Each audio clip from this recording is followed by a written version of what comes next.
How to prepare for railroad retirement.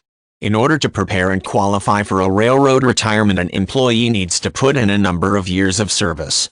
Certain railroad retirement programs might be run by a regional government, and based on the location of a retiree, benefits will vary.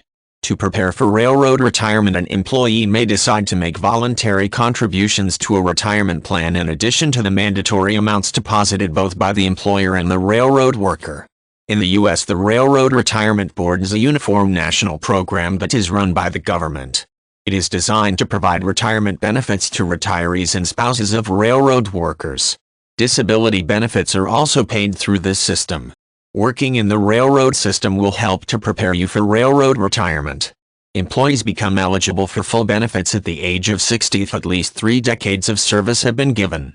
Railroad workers who have been employed by the system for less than 30 years may retire at age 62 but will receive a reduced benefit amount. Upon retirement, payments are typically paid as an annuity and consistent payments for the remainder of the railroad worker's life. Widows and divorced spouses of railroad workers also become entitled to some railroad retirement payment. To fund a retirement plan, payroll taxes are deposited as contributions by employees and an employer into the plan as the primary source of funding. A plan member should contact a railroad retirement plan administrator to learn if it might be possible to make additional cash contributions to a plan in order to grow the retirement assets even further. The size of a railroad retirement benefit is largely dependent on the success of the railroad entity along with other elements such as an employee's salary. Rail retirement assets are typically invested in the financial markets for growth.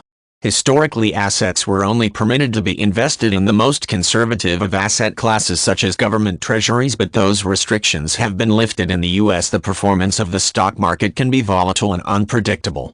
When nearing retirement, it may be a good idea to contact the plan administrator to learn the expected value of retirement benefits. Before receiving retirement benefits, a railroad employee must file an application with the employer. The required fields on the application will ensure that the employee is in fact eligible for retirement and will determine the size of the retirement benefit. Employees need to file the paperwork several months ahead of retirement to avoid any payment delays. The application may be able to be completed over the phone or in person, and contacting a retirement board in any region will provide the most detailed instructions.